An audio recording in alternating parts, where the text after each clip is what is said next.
kabar? Apa kabar? Apa kabar? Luar biasa. Silakan duduk Bapak Ibu. Sit down please. Luar biasa hari ini ya. Panas? Mau ngapain Bapak Ibu kesini? Hah? Mau ngapain? Kan bukannya enak di rumah, tidur sambil lihat perang Ukraina sama Rusia. Ngapain jauh-jauh datang ke sini cuma nonton saya? Ya, mudah-mudahan Anda yang datang hari ini ke tempat ini mendapat berkah Tuhan yang Maha Kuasa. Rezekinya dilancarkan, utangnya dilunaskan. Dan besok 3-4 bulan lagi Lebaran kita sudah punya mobil baru. Luar biasa. Gak usah kenalan lah. Yang gak ngerti saya berarti gak nonton TV. Punya TV gak kalau gak ngerti saya? Saya ini manusia paling fenomenal di Indonesia sekarang. Jadi pembicaraan banyak orang. Semua owner MLM ngomongin saya tiap hari. Kenapa member kau pindah semua ke BBC? Terus saya jawab di grup AP2LI, karena BBC kasih makan orang tiap hari. Saya bilang sama mereka, saya nggak pernah kasih harapan ke orang, tapi saya wujudkan harapan semua orang di BBC. Itu yang paling penting. Dan saya nggak terlalu suka motivasi. Motivasi lama-lama jadi motivasi. Ya. Dan Bapak Ibu tadi sudah lihat ya. Kalau Bapak Ibu pengen kaya harus belajar sama orang yang pernah miskin jadi kaya. Betul ya? Tadi lihat foto saya waktu muda. Ganteng mana sama sekarang? Hah? Ganteng mana? Jawab yang jujur. Sekarang iya. Dulu zaman saya miskin Bapak Ibu. Zaman saya miskin kurang lebih 25 tahun. Karena saya ikut bapak saya 25 tahun. Setelah saya lepas dari keluarga saya, hidup saya berubah jadi orang kaya. Ya. Gara-gara saya jadi orang kaya, karena saya anak pertama, adik saya lulus sekolah semua. Adik saya yang kedua sekarang sudah jadi presiden direktur juga, punya 2 perusahaan sekarang. Bapak saya jadi orang yang paling dihargai di kampung saya, yang dulunya bukan siapa-siapa. Itulah hebatnya kalau kita menjadi orang kaya. Dan dulu saya menjadi orang miskin, luar biasa. Miskin itu tidak enak Bapak Ibu, betul nggak? Miskin itu menyakitkan Bapak Ibu. Makanya saya dendam dengan kemiskinan. Itu yang saya alami. Sehingga saya berjuang, alhamdulillah setelah saya berjuang mati-matian, yang dulunya ada di bawah sekarang naik ke atas. Dan hari ini Bapak Ibu, orang yang datang ke tempat ini, dari manapun Anda datang ke sini, ini adalah DNA sukses yang hadir ke sini. Karena tidak mungkin Bapak Ibu, orang-orang yang negatif dan berpikir gagal hadir malam hari ini di sini, tidak mungkin. Kenapa? Orang gagal menarik orang gagal. Orang sukses akan menarik orang-orang yang nanti juga akan sukses. Di luar sana, kalau mereka nggak datang alasannya nggak bayar, nggak punya uang. Di BBC Bapak Ibu, kita sudah modali, kita sudah siapkan uangnya. Saya yang ngomong, saya yang presentasi, saya yang ngajari, saya yang bayari. Bapak Ibu tinggal duduk, datang diam, dengerin omongan kita hari ini. Ya. Insya Allah hidup kita berubah. Jadi sudah tidak ada alasan lagi untuk Bapak Ibu bilang saya orang gagal. Ya. Dan hari ini kita sama-sama belajar Bapak Ibu. Belajar apa? Saya belajar menyampaikan sesuatu perjalanan hidup saya sehingga saya menjadi orang sukses seperti sekarang. Bapak Ibu belajar mendengarkan. Kalau Bapak Ibu di luar sana lebih hebat daripada saya, pangkatnya lebih tinggi daripada saya, ekonominya lebih mapan daripada saya, belajar dulu hari ini. Kita sama-sama kosongkan gelas. Sepakat? Karena kalau Bapak Ibu nggak kosongkan gelasnya, sayang sekali jauh-jauh datang ke sini nggak akan dapat apa-apa. Ya. Jadi kita kosongkan gelasnya, sama-sama belajar. Insya Allah nanti next time Bapak Ibu akan berdiri di sini sama seperti saya, keadaan ekonominya, hidupnya, semuanya. Ya. Dan Bapak Ibu belajar dengan orang yang tepat. Kenapa? Kalau Bapak Ibu belajar sama Ardi Bakri, tanya Ardi Bakri, gimana caranya kaya? Ardi Bakri tak akan bilang apa? Kamu harus lahir dari rahim orang kaya. Ada yang mau balik lagi? Nah, mau pada balik lagi ke rahim, nyari rahim. Susah Pak, 3 kilo aja setengah mati, apalagi yang udah 60 kilo kayak kita. Jadi gak bisa balik lagi. Terus tanya Nia Ramadhani, istrinya Ardi Bakri, Mbak Nia, gimana caranya kaya? Kata Mbak Nia apa jawabannya? Nikah dengan orang kaya. Siapa yang mau nikah sama orang kaya di sini? Mau semua nggak? Pertanyaannya, orang kaya mau nggak sama kita? Gak ada Bapak Ibu. Dalam kehidupan nyata itu nggak terjadi orang miskin nikah sama orang kaya. Itu hanya di sinetron layangan putus. Yang lain-lainnya nggak ada. Makanya kalau sudah keseringan nonton sinetron, lama-lama nonton film azab. Yang di sinetron diazab semua. Itu yang terjadi. Nah hari ini Bapak Ibu belajar dengan saya. Saya itu dulu orang miskin. Lihat foto saya dulu, kurus, rambut berdiri kayak cacingan persis. Kalau istri saya ini yang sekarang ketemunya 15 tahun yang lalu, muntah Bapak Ibu. Gak level ya. Masa pacaran sama tukang ngarit? Gak level. Istri saya ke salon aja 5 juta sampai transparan muka. Masa pacaran sama kamu, tukang ngarit? Udah kurus, mata cekung, rambut berdiri, musuhnya tukang balon. Dulu itu, saya dulu coba diganteng-gantengin, tetep aja gak ganteng. Nggak ada duitnya. Makanya setelah saya pikir-pikir, foto saya zaman muda itu lebih tua dari foto saya zaman tua. Saya sekarang 38 tahun, berasa 17 tahun. Dulu saya 17 tahun, berasa 71 tahun. Bayangin, makanya kemarin saya ke Disduk Capil, karena foto saya waktu bikin KTP masih miskin kan. Saya bilang, bisa nggak ganti foto? Gak bisa Pak, ini sudah permanen sampai mati katanya. Astagfirullahaladzim. Kenapa Pak mau diganti, kata pejabat Disduk Capil? Karena saya kalau masuk ke bandara disangka bukan saya Pak KTP-nya.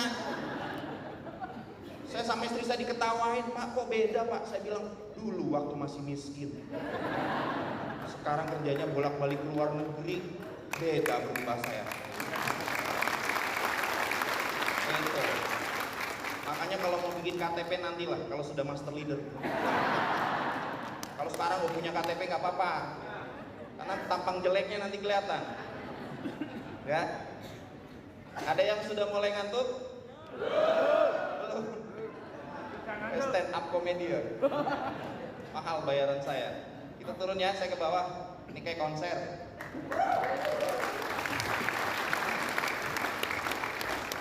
Yang di depan nanti boleh madep ke sana, tapi madep ke sini aja. Let's go. Oke ya, hari ini kita training sama-sama belajar. Sepakat ya, aturan main training dengan saya. Pertama, kalau tidur silakan kalau ngantuk silakan tidur. Jangan dipaksa. Di belakang sini ada ruang VIP, ada bantal-bantal sudah kita siapkan. Jadi begitu tanda-tanda sudah mulai clear, langsung aja masuk tidur. Kenapa? Kalau dipaksa tinggal masuk. Soalnya di BBC ada salah satu master leader yang penghasilannya paling besar di dunia dan akhirat, di BBC ada. Namanya Master Leader Iwan. Penghasilannya paling besar di BBC. Setiap training tidur, makanya kalau pakai kacamata mesti tidur dia. Lagi meeting sama direksi, duduk paling depan pakai kacamata, tidur dia ngorok. Saya tanya, Pak Iwan, kenapa kok kalau meeting tidur tapi sukses Pak Iwan? Terus jawab Pak Iwan, saya kalau tidur mimpi di training. Malah lebih paham saya daripada begini-begini katanya. Oh iya. Bagus saya bilang. Makanya kalau ngantuk tidur, apalagi yang di depan ngantuk, langsung aja Pak. Jangan nunggu nanti, ya. Terus yang kedua, kalau ada telepon, bunyi telepon HP-nya, kalau mau ngangkat telepon boleh, tapi syaratnya joget dulu, sampai nada deringnya berhenti, boleh diangkat. Jadi training sama saya santai aja Pak. Kita ini kan belajar, ya, orang-orang dewasa semua. Jadi nggak usah yang tegang-tegang. Tegang ada waktunya kalau udah minum kopi. Ya, tegang ada waktunya. Minum kopi malam Jumat boleh tegang. Kalau training nggak usah tegang Pak, santai aja. Urat-urat disantain dulu. Ya, insya Allah rezeki kita besar. Nah hari ini kita training. Yang pertama Bapak Ibu, ini nyala. Macet. Mana neknya nggak jalan ini. Ini kenapa nih? Nah ini sudah. Oke, kita bicara sukses dulu. Siapa yang ingin sukses di sini? Saya. Siapa coba yang ingin sukses? Saya. Oh, pengen sukses semua. Ini kalau sukses semua siapa nanti jadi pembantu saya? Jangan sukses semua lah. Nanti kalau sukses semua bingung saya. Pembantu nggak ada, supir nggak ada, sembako nggak ada, tukang kuli panggul nggak ada. Nanti kalau saya bangun rumah, siapa nanti kulinya?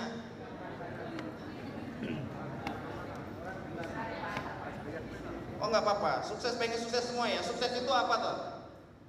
Katanya pengen sukses. Sukses itu apa? Sukses itu sejenis makanan kayak combro gitu ya. Apa? Sukses itu apa coba? Ini yang di depan. Sukses itu apa? Segala kebutuhan terpenuhi. Sudah terpenuhi belum? Masa makan sudah penuh? Sudah. Makan tiap hari? Sudah. Oh iya, segala kebutuhan terpenuhi, itu sukses. Apalagi coba? Apa Bu? Hah? Oh. Ya, bisa membahagiakan orang tua sama bisa membahagiakan banyak orang. Mulia cita-citanya kayak saya. Apa?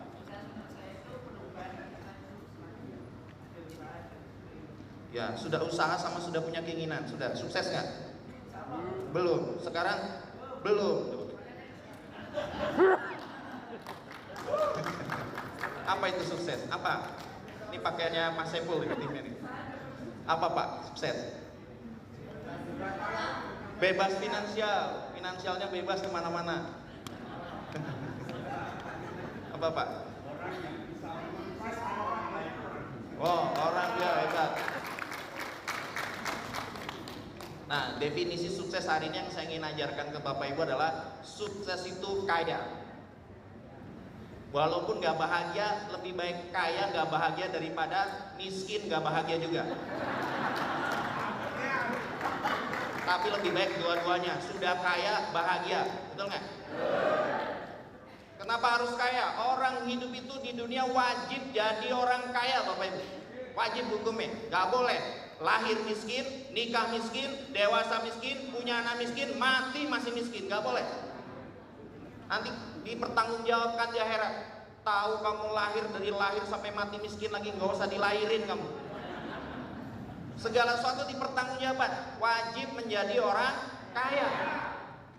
Nah, sukses yang hari ini ingin kita bahas adalah kecukupan segalanya. Artinya finansial kita luar biasa. Jadi orang kaya.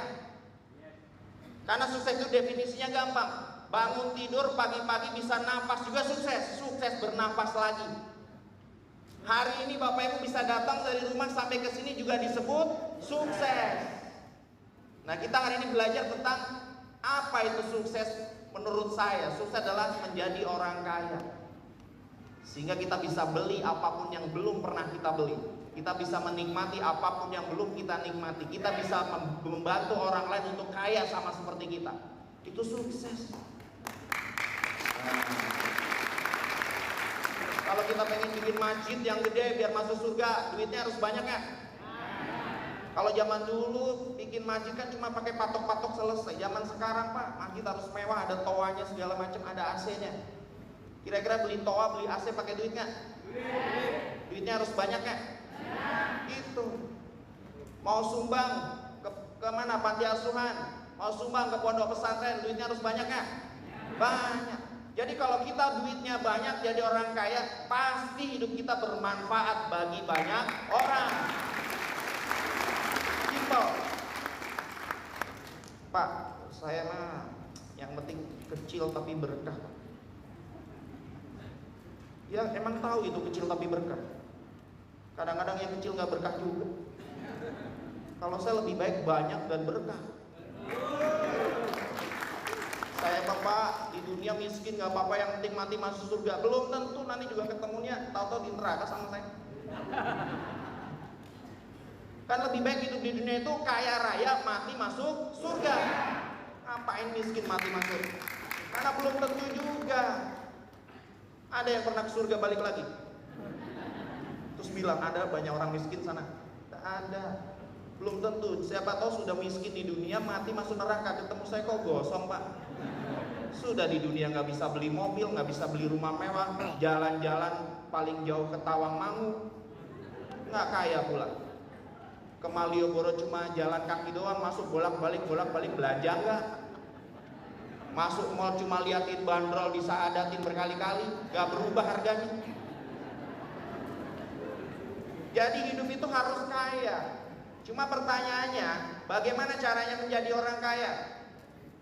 Rahasia bagaimana cara menjadi orang kaya? Ya hari ini saya kasih tahu rahasianya, bagaimana caranya saya menjadi orang kaya.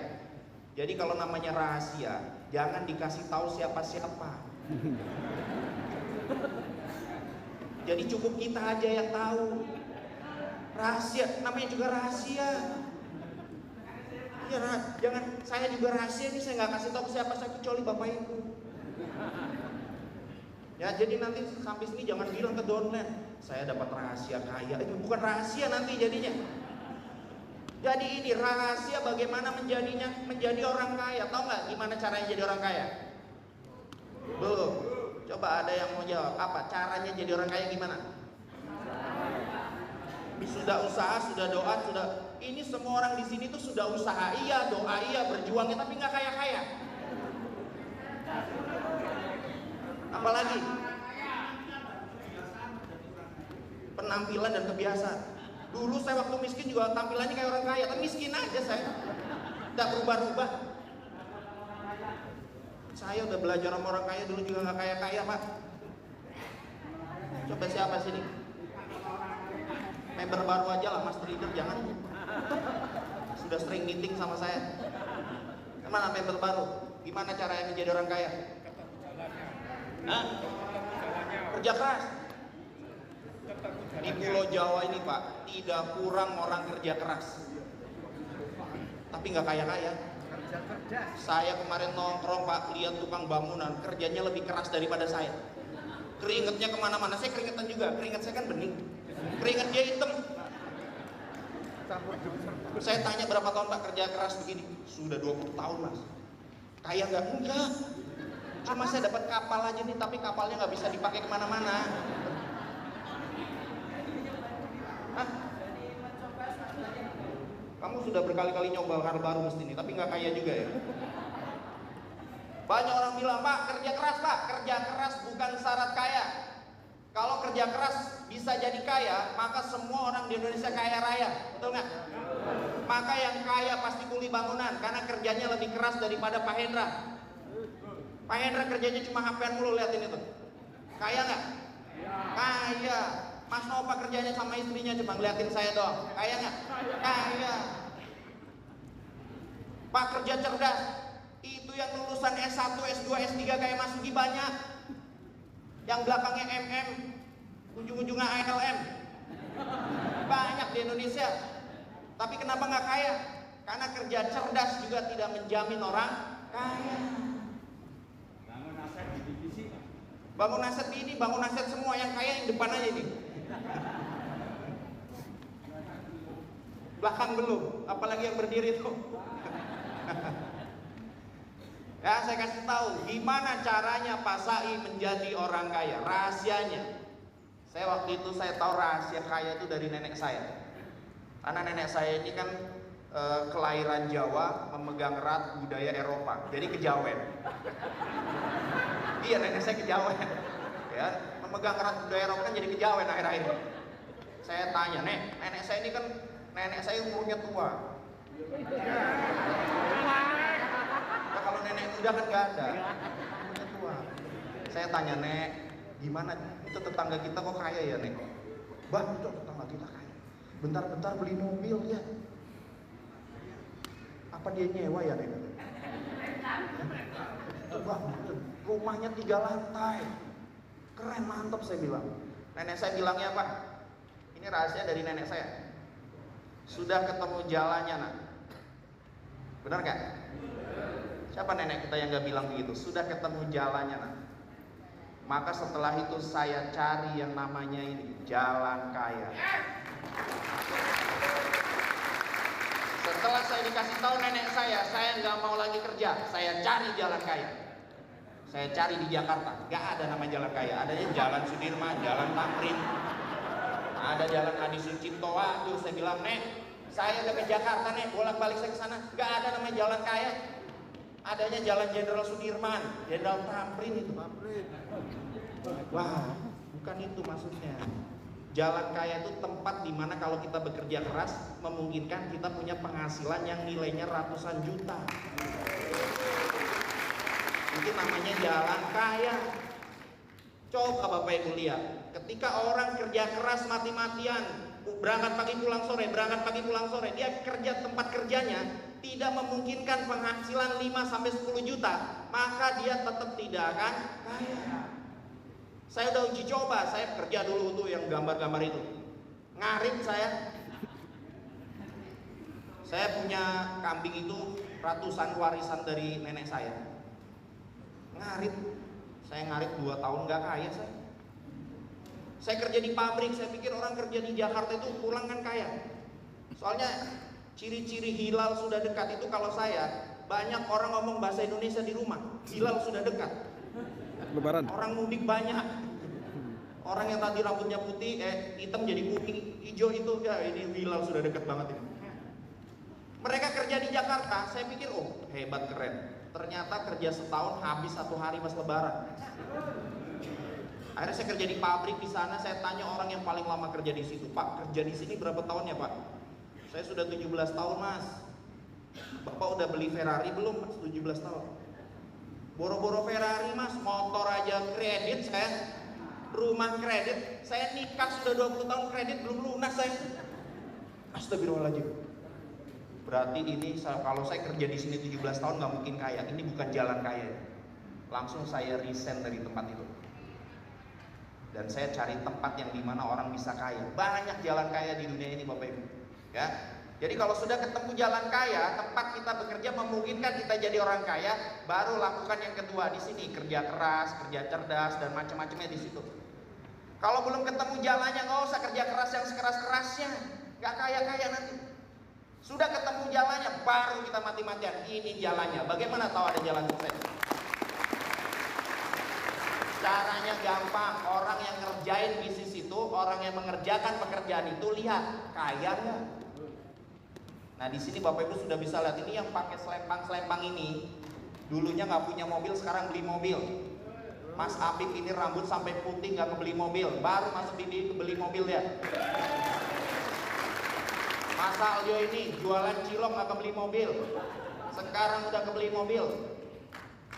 Ini caleg gagal, Mas Ipul, utang di mana-mana, lunas. Ini pakai selempang ini kan dulu hidupnya. Ini Mas Guswan orang Brebes, bos telur asin. Telur asinnya anu manis sekarang. Masuk divisi, baru beli mobil Innova Venturer tuh 400 juta.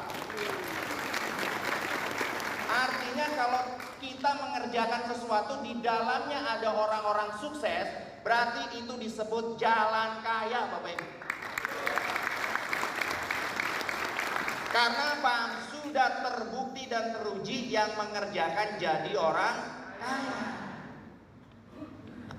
Nah, berarti MLM jalan kaya bukan? Nah, berarti kalau kita bicara BBC, bisnis MLM adalah salah satu jalan kaya. Jalan kaya banyak. Saya kasih tahu, dari yang halal sampai yang haram. Mau saya kasih tahu? Saya ini kan kerjanya nyari jalan kaya Pak dari dulu. karena seorang miskin. Saya tanya, saya punya teman kaya raya, dia tinggal di gunung. Pertama kali Pajero Sport ngeluarin Pajero Ultimate, dia beli Pak, orang gunung Pak, tetangga saya. Lulusannya cuma SD. Karena dia berhasil sukses, saya tanya. Dia sekarang udah naik haji, tapi saya tanya nggak pernah sampai ke Mekah. Cuma sampai ke hotel doang. Saya tanya, Ji, kaji palsu, saya bilang. Karena teman saya Pak. Kenapa katanya? Kamu udah kurus, jelek amat, siapa yang mau nikah sama kamu, kata dia. Ya itu saya mau tanya sama dirimu, kamu ini dulu juga sama, jelek kurus kayak saya, sekarang kok berangkat haji setahun 12 kali, saya bilang. Orang kan setahun sekali, dia 12 kali Pak berangkat haji setahun. Itu rahasia suksesmu apa? Kenapa bisa jadi orang kaya? Dia bilang nanti malam Jumat Kliwon ke rumah saya. Malam Jumat Kliwon, Ji? Iya khusus malam. Bawa bunga 7 rupa. Sama apa lagi? Sama air dari 7 mata air. Oke lah, saya bawa ke sana. Begitu sampai sana jam 1 malam, saya ngobrol lagi, gimana caranya kaya? Kok bawa bunga begini? Gak masuk akal ini. Kalau bunga bank bisa bikin kaya, ini gak kaya nih kayaknya. Saya ngepet. Pantas kaya, saya bilang. Ngepet apa, Ji? Saya ngepet babi. Pitbull namanya. Oh gitu. Tolong ajarin saya ngepet. Waktu itu sudah mentok Pak. Tolong ajarin gimana cara yang ngepet. Yang penting saya kaya, ini jalan kaya nih ketemu. Oh begini-begini saya langsung mundurin diri. Gaji lah. Begini berat. Saya nyari yang gak begini dah. Susah bro nyari yang gak begini. Kita kan cuma lulusan SMA. Berat ya begini. Akhirnya saya merantau ke Jakarta. Ketemulah orang-orang MLM. Jadi pada saat saya kerja di kantor, saya datang ke sebuah pertemuan multi level yang ngisi Mas Hendra Wijaya. Lagi nangis-nangis Mas Hendra Wijaya di panggung. Saya lulusan STM. Saya ini waduh sekarang alhamdulillah katanya sudah beli, ya dulu beli Fortuner, mobilnya keren-keren Mas Hendra dulu. Sombong yang setengah mati Pak. Nangis di panggung Pak. Luar biasa saya bilang. Kemudian naik lagi yang lebih ekstrim daripada Mas Hendra. Ada mantan pedagang asongan bisa beli Mercy 1,3 M sama rumah 3,5 miliar dari bisnis itu. Saya bilang ini jalan kaya kedua selain ngepet ini. Bisa ini. Langsung saya tanya gimana caranya kaya. Kamu harus begini. Saya belajar di situ 13 tahun yang lalu Pak. Dan kenapa saya bilang kita harus multi level marketing? Karena begini, di multi level marketing itu kalau saya sebut jalan kaya, kenapa? Modalnya kecil, resikonya nggak ada, resikonya kecil sekali, dan kemungkinan hasilnya besar. Itu di multi level marketing. Kenapa? Karena kita akan dibayar 70% biaya distribusi dan promosi. Jadi resikonya nggak ada. Di MLM itu resikonya cuma satu, Bapak Ibu, apa? Ditolak sama undangan yang sudah makan ayam geprek. Karena dia lihat makannya yang geprek mulu, saya nggak ikut lah. Perut saya panas. Tolak dia akhirnya. Dia nyarinya mie ayam ternyata. Makanya tanya sama undangan, kamu ayam geprek apa mie ayam? Kalau mie ayam tiap hari Rabu. Ini ayam geprek. Takutnya nolak gara-gara ayam geprek Bapak Ibu. Jadi karena ini tadi resikonya nggak ada. Resikonya cuma satu, ditolak. Saya ini kan dulu playboy.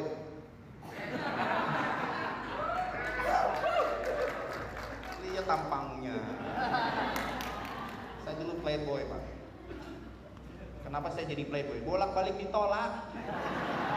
Soalnya saking seringnya ditolak kebal. Kapalan hati saya. Kebal. Gitu. Saking hebatnya itu. Jadi kalau Bapak Ibu mau saya kasih tahu biar nggak ditolak. Ini 100% jitu, nggak akan pernah lagi ditolak Bapak Ibu. Mau nggak? Gampang, nggak usah undang orang, nggak akan ditolak sama sekali. Jadi kalau ada acara datang aja sendiri, nggak usah undang siapa yang mau nolak, orang nggak undang siapa-siapa. Jadi datang aja sendiri tiap ada acara, nggak mungkin ditolak. Sampai kiamat juga nggak akan ada yang nolak itu. Jadi MLM itu modalnya sangat kecil.